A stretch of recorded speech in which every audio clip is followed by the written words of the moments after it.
my thoughts on Alan Watts and heterotrophy.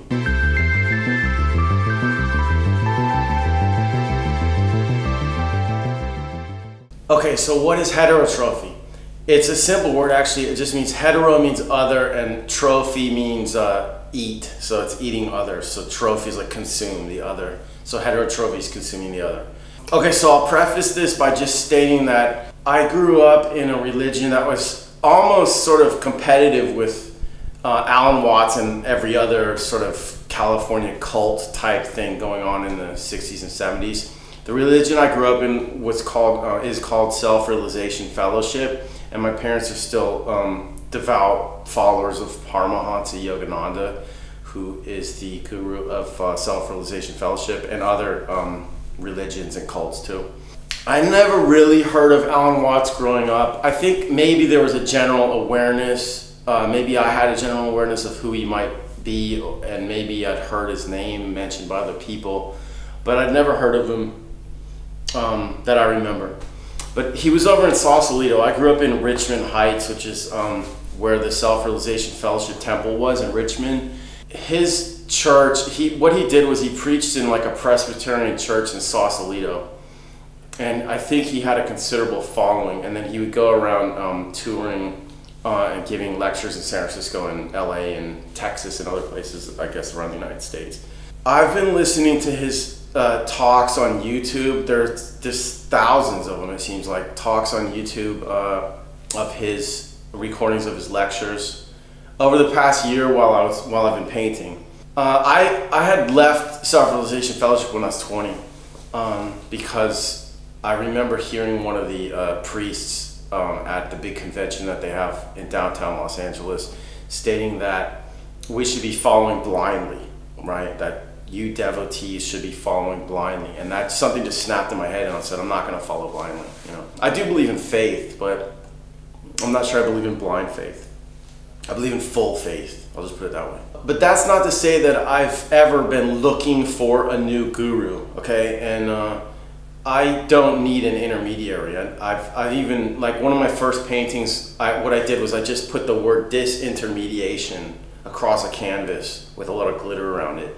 And that was because I was saying, well, no, I don't want intermediaries, you know. And I've also had a discussion with a rabbi, a friend of mine. His name's Chaim. He goes to Glastonbury, and the crux of our discussion was that my argument against what he was saying was that I don't think that people need intermediaries, and he was basically saying that Hasidim believe in like 7 intermediaries or something like that. And I said, I don't believe that we need intermediaries, and I stand by that. So I wouldn't need a guru. I wouldn't look for a guru. And Alan Watts certainly was a type of guru, although he was very open about his not wanting to be a guru, and he would go so far as to say, like in a lecture I just listened to, which I'm going to mention again, he would go so far as to say, you know, I've tricked you all into coming here, to his audience. Right? Which is only the most powerful and honest guru would say something like that, you know, because he's being totally forthright. I tricked you all into coming here. I mean, that's brilliant. The guy's brilliant for saying that. And he practices this notion of, and advocates basically this notion of the irreducible rascality of the nature of man. And he likens it to the yetzer Hara, which is like this concept in, I think, talmudic Judaism, which it basically is kind of similar to original sin, I think. And he says, Alan Watts said that in the Old Testament, that the way the Jews interpret it is that God instilled the yetzer Hara spirit into Adam, and the yetzer Hara spirit is basically what I've called the diabolic impulse. I actually had that. Come to think of it, I've had that name for this concept for years, actually. What I want to talk about is, okay, first I'm going to give a little bit of my opinion of, my general opinion of Alan Watts, and then I want to get in, and then I'm going to talk specifically about this lecture that I just heard about that had to do with heterotrophy. Okay, so my opinion of Alan Watts is that, was he a guru? Yes. Does that matter? No. okay? Do I follow him? Not at all. I don't follow anybody.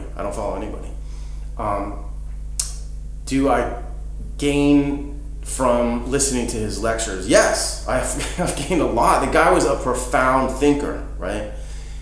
That gets me into another question that's kind of a side issue, but it's actually fairly central as well, is that I fully believe that Alan Watts was, if not compromised by, then at least involved with intelligence operations, i.e. the CIA, the MI6 or whatever, right? And what I think is that he was closely tied with Timothy Leary and a lot of the other, Aldous Huxley. I mean, he was like a personal friend of Aldous Huxley, which right there, that sends up red flags. It's got to everybody who's ever investigated those kinds of subjects. And then Alan Watts was also intricately involved with the Esalen Institute down in Big Sur on the coast of California, which if you haven't heard of, look it up, it's interesting. It was basically an institute set up for sort of cultural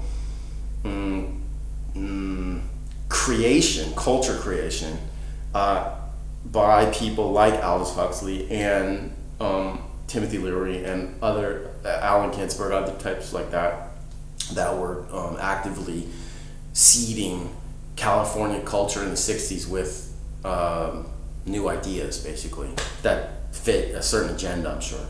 Including LSD, by the way, which is a topic on its own, and I don't really want to talk about LSD because I don't really care about it, but I don't think it was good, LSD. And Alan Watts' daughter, one of Alan Watts' daughters, his second daughter, she still works at the Esalen Institute, or she was at the time of a video I just watched about an interview of hers that she did a few years ago on YouTube. Basically, Alan Watts was involved with intelligence. I have no doubt about that. Now, how much that would have affected what he said in his lectures, I don't know. But his lectures are so honest, just flat out honest, they really are. And his mind is so brilliant. The guy's the most profound thinker that I've heard speaking in recordings. I mean, the question is, was his philosophy compromised by his involvement with intelligence operations? And you might be saying, oh, well, how do you know he was involved with intelligence operations? Timothy Leary has been outright proven to have been involved. He was a CIA operative from the get-go, okay, Timothy Leary. And Alan Watts was associated with Timothy Leary rather closely. In fact, there's a video on YouTube that's easy to find of Timothy Leary in Los Angeles, probably in the early 70s or 80s even, talking in a living room with a bunch of suit type guys who are not at all hippies, you know. Timothy Leary, and Timothy Leary is basically, he outright admits that he was working with the CIA. He just basically, it's just out in the open in that video. And in that video, in that same video, Timothy Leary, if I recall correctly, mentions Alan Watts, right? So that's still circumstantial evidence, but it definitely lends itself to the probability that Alan Watts was influenced to some extent by intelligence operations, CIA, and culture creation. You know, Susan Sarandon said the word culture creators or something at some speech 10 years ago or something, and that term is stuck in my head, culture creation, and I think that's what Alan Watts was part of. Okay, so long story short, I think he was working for intelligence, and I think that he was part of the culture creation force, along with Timothy Leary, Allen Ginsberg, Aldous Huxley, etc. Right. So that aside, how much could that have affected what he said? I've wondered that. That's been at the back of my head when I've listened to everything that I've heard Alan Watts say in recordings. To what extent was he compromised, or his words were compromised?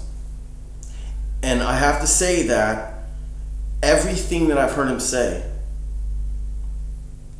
sounds legitimate, basically, like it's coming from an honest place in his mind, okay? in his profound mind. Okay, I've only heard one thing that I can remember that I knew was just an outright mistake, and that was his discussion. He mentions nuclear bombs in some talk of his, nuclear atomic warfare, which means he believed in it, because the way that he mentions it, he talks about it as if it were real. And I personally believe that atomic and nuclear bombs are a complete hoax. And I made a video about it a few years ago, which has become, actually sort of has its own cult following on its own, in its own right. Okay, on to heterotrophy. Heterotrophy means eating other things, right? So we are all heterotrophs because no matter what we eat something else. Even plants that conduct photosynthesis are heterotrophs in as much as they consume sunlight, right? So you could say, I think even there's a term called autotroph, I'm not sure, but where maybe a plant that photosynthesizes is considered an autotroph, and that would mean that it's self-sufficient, but that's not true because it's still dependent on sunlight, not to mention water, not to mention minerals, right? And not to mention like heat or cold, you know. I've never heard anyone ever mention the word heterotroph in any context. I've never heard it or read it. Okay, I had to look that word up a long time ago when I wrote a carpophage treatise. I'm not sure what I called it, but I wrote a treatise on eating fruit, the frugivory, right, fruitarianism, back in around 2000 when I was working at the Whitney Museum in New York. I wrote it, and I found the word heterotrophy. I found I looked it up in the dictionary or something. I went to the library to find it out. This is basically, or maybe I looked on the internet, but I've never heard anyone use the word heterotrophy to describe the universe and the function of the universe, okay? It is at the crux of the universe. I see the most basic the most basic element of the universe as being the primordial force that first sparks, right? So there's a sudden spark, right? And that spark is male, or perhaps it's overall male in the nothingness, which is female. And then the Jews, or the Talmudists, I'm not sure if it's a standard Jewish philosophy, but the Jews, my friend Chaim told me that there's a concept behind the feminine nothingness and the masculine somethingness that is neither of those two things. And I think they call that Hashem. That's basically God. At some point, this dichotomy erupts, okay? This schism of male and female erupts into existence, and that's creation, right? That's the primary element, right, of the universe. But what Alan Watts said in this lecture that I just listened to, and the reason I'm making this video is because it's the most profound thing I've ever heard anyone else say.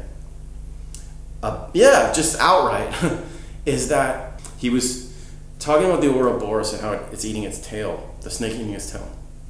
And he said in order for that snake to be able to eat its tail, there has to be a place, an element, a happening of, an instance rather, of unconsciousness, of ignorance, of, what's the word he used?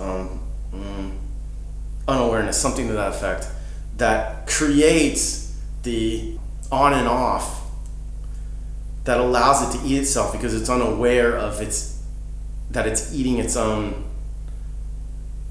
He says it's unaware that it's eating what came from excrement and will go back to excrement, something to that effect. But he actually goes into talking about how cynics will see the world as inherently evil because they realize that down to its core, the universe is heterotrophic.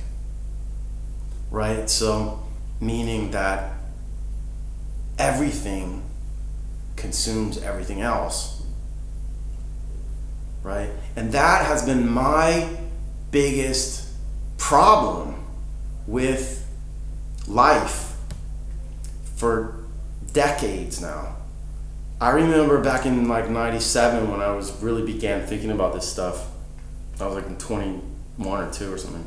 I remember feeling crushed beneath the weight of the knowledge that I was treading on the entire universe. I was part of the universe treading on itself, eating itself, depending on killing other beings in order to consume them, their energy, and rebuild ourselves. And Alan Watts mentions that in this talk, where we are constructed of the broken down elements of what we eat, something to that effect. And that's been such a huge problem and issue, dilemma for me for decades. And this is the first time I've ever heard anyone outright attempt, because he only attempts at solving this solution in this talk. It's not a brief mention, but it's not a complete analysis by any stretch. But it's the only time I've ever heard anyone try to address the issue that, you know, there's a fundamental void, there's a fundamental, I want to say imbalance, but it's not an imbalance. Or maybe it is an imbalance. Yeah, it is an imbalance. There's a spiral. It's a spiral. It creates a spiral, and that's what he's saying. He basically says that there's a pause in all kind of undulations, right? There has to be a pause. He says that God had to draw the lines. He says the Lord of the universe had to draw the line somewhere, and that line is what creates the rhythm of growth, of universe, of vibration, of everything. That without that negative, he doesn't use the word negative, but it is. Without that negative darkness, that pause, there can be no rhythm, because it's just a circle going around. And he says that that's, in fact, I think he says that that's some sort of boring. That just leads to boringness. The only other philosopher I've ever heard mention about something similar is that Joseph Campbell said something like, vegetarians ignore the fact that they're still killing vegetables, and that is 100% true. And vegetarians are hypocrites because they still are killing animals. The root word of the word vegetable is vegetabilis, which means animated. So vegetabilis and animal are exactly the same word. And so when you chop up broccoli, for example, broccoli is what actually woke me up to this, you know, in 1997, is when you chop up broccoli, you're chopping up a living being. And broccoli is the best example because you can see that it's just as much of alive as a tree is, and how is a tree not just as much alive as an animal is? So what I devised from that, and I'll do another video about this some other time. I'm not going to go into explaining this extensively here, but what I devised is that I devised something that at the time in 97 I called a potentialism. And basically I decided that I didn't want to eat anything that wasn't what I termed potential energy. And by potential energy I meant that it was alive, but it wasn't alive in it autonomously yet. Didn't have autonomous existence yet. So basically fruits are alive, aren't they? If you think of a mango, it is alive, you know, and the seed's alive. But is it kinetic existence yet? It's arguable that it's not, okay? And so at that point I drew the line in my diet in terms of what I would consume. I'd always been vegetarian. I was raised and born vegetarian, believe it or not. I mean, I really believe that I was inherently vegetarian since I was born. And I'll talk about that at a different time. But I drew the line where I believed that I could eat life, consume life, because you kind of have to consume life unless you become a breatharian or whatever. Even then you're still consuming something because you're breathing. You're consuming air or certain molecules, you know, oxygen or whatever, and expelling carbon dioxide or whatever. But I drew the line there so that I would only be eating what was alive but only potentially alive, versus what's kinetically alive. So versus eating a gazelle or a cow or a pig or broccoli, right? Or other plants, celery, what other plants are there that we could, any kind of carrots, whatever, onions. If I only just ate what was potentially alive, then I wouldn't be killing anything, and I would be absolving myself from the cosmic debt of heterotrophy. And by doing that, I would be effectively saving myself, as in salvation, right? So that's why I made this video, because Alan Watts' talk, which I'm linking below, I don't know what the title of this talk was or where it was given. I think it was given in Sausalito, because it sounds like his local, his proprietary audience. That's why I made this video about that's talk by Alan Watts, is because he hit on a subject which I'd never heard anyone talk about before, but which has been my biggest concern for decades. And I'm glad that he has inspired me to make this video, because I think I've been needing to open up a dialogue on this subject, and I think maybe now it's time.